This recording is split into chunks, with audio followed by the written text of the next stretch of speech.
So I was having a conversation with a good friend and colleague the other day about the ideal or the conundrum, the challenge people have when, to be quite frank, you're just running from sun up to sundown. You know, whether you be an entrepreneur and you're waking up at 5 o'clock in the morning and you are grinding until your eyes close at 12 p.m. at night, or maybe you're working a job, maybe you're working 2 or 3 jobs, and how difficult it is oftentimes to kind of transcend the circumstances you're dealing with, how to level up, right? When you feel like there's never enough time.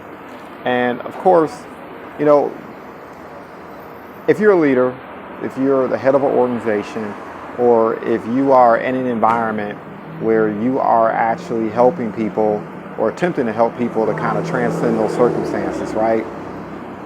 Sometimes you can become judgmental, sometimes you can become upset, sometimes you can ask, begin to question, well, why don't these individuals make better decisions? Why don't they change their circumstances?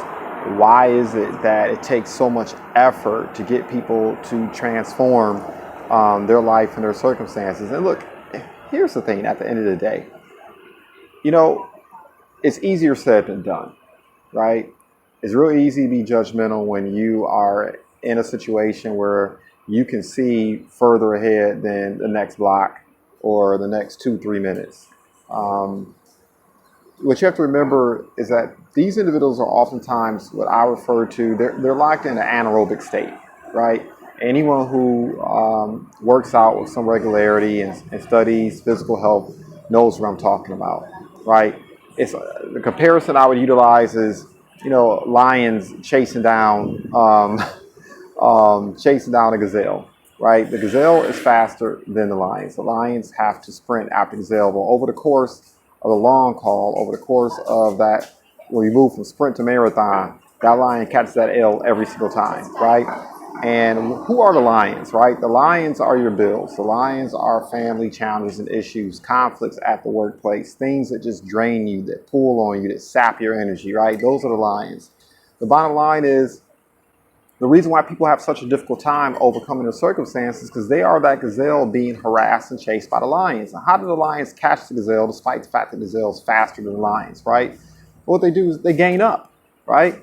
One lion starts the chase, doesn't catch the gazelle, but then a second one joins the chase, right? Doesn't catch the gazelle, and the third, and then the fourth, the fifth, and they're coordinating, right? And what ends up happening is that gazelle begins to tire. That gazelle's body falls into an anaerobic state. The muscle seize up, right? It can't sprint anymore. It can't escape. And then the lions have their meal, right? Well, in many respects, that's exactly what's happening with people. The lions are after them. And when you're in an anaerobic state, when you're seized up, when you're tired, you're too fatigued to think 2 minutes, 2 hours, 2 weeks, 2 years ahead, right?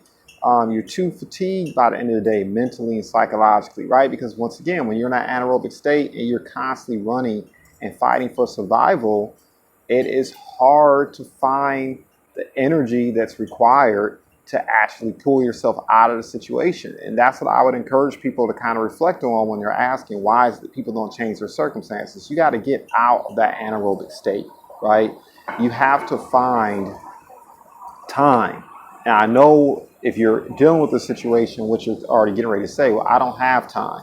Well, you don't have time not to. You have to take 5-10 minutes a day, even if it's just 5-10 minutes. You have to take 20-30 minutes. You have to build up perhaps to an hour a day to sit down and critically think about what are the things I need to do on a daily basis. And if it's just one item on the to-do list, what are the things I need to do on a weekly basis? And if it's just one item, right, that doesn't have some type of urgency attached to it, where it's just strictly about survival. But what are some of the things you can do to make yourself more valuable? What are some of the things that you can do to be more efficient with your time or with your talent, right? What are the steps you can take? What are the things that you can learn to be more effective in a little bit of time you do have?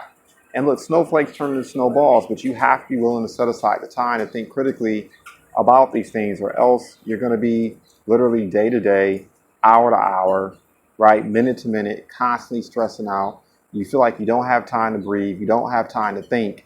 And, it's just a vicious cycle because eventually you fall into that anaerobic state and the lions catch you, and they eat you, right? We don't want that. So just something to consider and think about, particularly if you're an entrepreneur, right? You got to set aside the time to think about how to properly scale, how to properly invest in your business, how to put systems in place to alleviate the stress, right? To alleviate the pain and the fatigue. And if you don't do those things, and when you're an entrepreneur, one of those lines is called nervous breakdown. One of those lines is called you're not able to go to work one day, and then things really hit the fan. You want to avoid that, right? Do the important, so some terrible things, so some necessary things don't have to occur.